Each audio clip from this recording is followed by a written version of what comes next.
Hey, what's going on?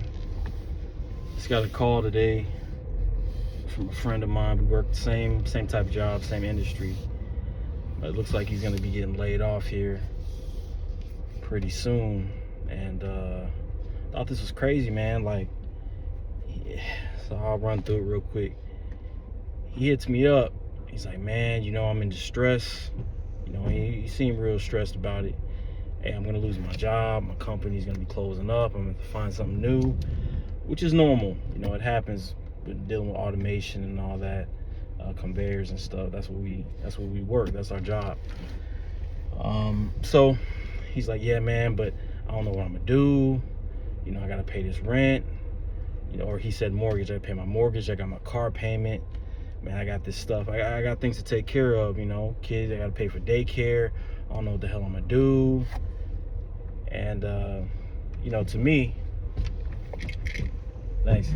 To me, I was thinking not to try to stunt or anything like that, because we do similar, pretty much the same thing. We make about the same money and all that. And I'm just thinking to myself, like,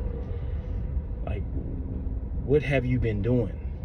And I had to ask him. He's a responsible dude, but I don't know his finances, his finances and all that. But man, what have you been doing to lead you to this point that you feel like you're really in distress, like you're not going to be able to pay your mortgage this month? And I asked him. He said, well, what do you mean? Everybody has hard times, man. People don't just have money laying around like that. Yeah, I understand that, but man, we work 58 hours a week. How the hell do you work that much? And we've been doing this for years. He's older than me. He's got like 8 years on me. So, just being real, I did kind of judge, but man, we've been doing this long. You work 58 hours a week, overtime, all that stuff. How don't you have at least a month, at least for the mortgage? You know what I mean? People, they'll lose their car, they'll lose, they'll miss payments on credit cards, all that stuff, but not the spot.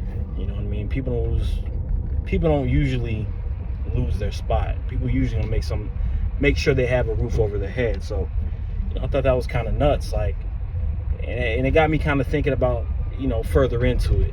Like, when you turn 18, or when I turn 18, or actually 17, whenever you get your first job, you say, man, when I get my first check, $200-300, whatever it is, man, I'm gonna save. Everybody says I'm gonna save 60, 70, 80%, man. If I get a check for $500, man, I'm gonna save $400. I'm only gonna spend that $100, and but most, we don't do that. What do? We get that money, maybe that first check, we kind of hold it, you know what I mean? Take care of a couple things, put some away. Man, next check hit, we already getting that mindset. Like, man, it's gonna keep coming. I'm gonna keep getting it. It's gonna keep coming. Why would I save? I'll save the next check. I'll save the next check. It's whatever. It's gonna keep coming. It's gonna keep coming. You get comfortable. You start and it's sad, but you think you get older and you kind of grow out of that. Most of us don't. And I'm not perfect myself. And it took me a minute to start getting my stuff together too, but just be real. If you started that at 16, 17, 18, that's understandable. Man, you grown. You talking about you hit your 30s, man. This person I'm talking about, he's like 43.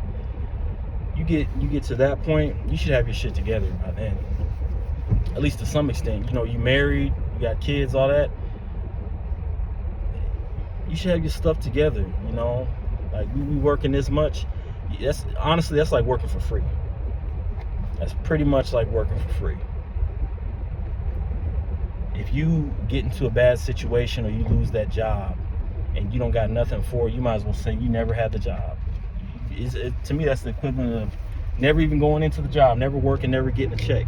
If you didn't put none of that away, you didn't do nothing with it, then you might as well just say you never worked. And that led into this, further into the conversation, right? So it's like, well, if you get into a situation like that, you lose your job, or you hit a point of hardship, right? It's like, well, usually your 401k will let you dig into it, and he's, like I said, he's like 40, he's like 43, something like that. So I'm like, man, he's got to have 401k, right? He's got to have some retirement stuff, some mode of retirement that he's looking towards. Some he's putting money into, and we, normally companies they're giving out a match, 5, 6, 7%, whatever. Oh man, shoot, I don't mess with that stuff. What you mean? Like, so you don't got the 401k, you got like a Roth? I'm kind of like, like what do you mean exactly? Like, you got the Roth. If you got the Roth, it's even easier. You can just, Roth, you can pull your money out anyway. It's like, nah, man, I don't mess with none of that stuff. Like, what do you mean? But no, I just got a savings, man. I don't mess with that. That's like gambling. I don't mess with that stuff. And he's older, so I will say he brought up the whole 2008 thing, whatever. I'm like, so where's your money? He said, man, I just put my money in savings. I was like, so, but you said you don't have any money for the rent. He's like, yeah, man, I don't know what I'm gonna do.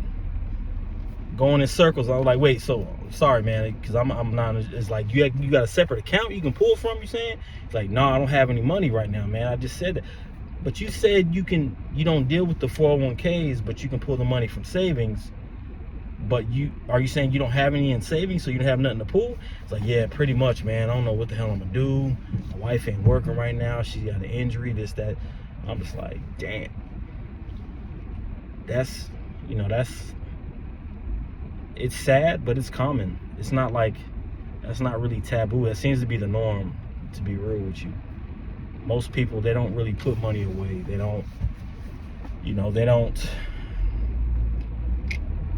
They feel like money's just gonna keep on coming. Keep on working, get on the hamster wheel.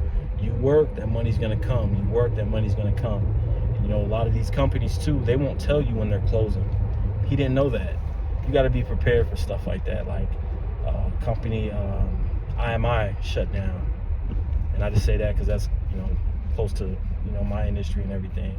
They shut down, man. They just dipped out. People had purchased stuff on like their personal credit cards. Some companies do that. I've worked with a company like that too. You purchase stuff yourself, and then they reimburse you. I don't like to do that, but some people like to do it. You get the points, all that stuff. So, it helps your credit too. But you can really rack up points, especially if you like to travel and all that stuff. So, but that company did that. People have been purchasing things, and man, they just dipped out. So some people had, $10,000, $15,000 credit balances that they had to pay, and that company just dipped out. So on top of not having maybe some savings, this dude, he could have been in an even worse situation. He didn't tell me, but he might have had a credit balance that needs to get paid on top of not having any savings. And it's a whole situation you really don't want to put yourself in. So I'm just saying, like, try to be smart. I'm trying to learn stuff too, trying to get my stuff together. Once again, I'm not perfect, but I'm damn sure not trying to get in that type of situation. You lose your job. Now you really out here scrambling, and you working all these hours, but you don't have any money to show for it. People have a nice ass truck, might have a boat, might have some pictures for some good vacations, but you can't even handle your responsibilities. And I think that's, what I'm saying? I think that's kind of, I think it's pretty crazy. It's pretty sad. And it's common. It doesn't matter if you're making $10 an hour or you're making $50, $60 an hour. I think, be real, I think that dude's probably making 40 something. Like I said, he's older than me. He's been in this longer. He's probably making 40, 50. He's probably making like 50 an hour if you balance it out. I don't know if he's salary or whatever, but he's making good money, long story short. So yeah, save your money. It's really not how much you make, is what you do with it. It's definitely what you do with it. Rather you're working in an office, you'd be surprised, man. I go on vacations and I, meet up with groups, and you'd be surprised. Some of these dudes making $180,000, $200,000, $100,000, $120,000. To me, that's always been, that number that everyone really wants. Some of these people, they're not putting any money away. It doesn't matter. It's not just the person working at, McDonald's not putting money away. It's some of them too. And if they lose their job the same way that guy down at McDonald's or something loses his job, they'd be in the same boat. They'd be in that same unemployment line. So think ahead, plan for the worst. I believe times are getting rough again. Just, looking at the writing on the wall. A lot of people seem to be struggling. The dollar's not really stretching as far as it used to, and the average, $50-something thousand earning household, they're not living as good as they used to. So, think smart, put money away, plan for that day that you might lose your job. And I say also, try to have a hustle on the side, try to have something else going for yourself, and you can always improve yourself and make yourself more marketable, in the job place.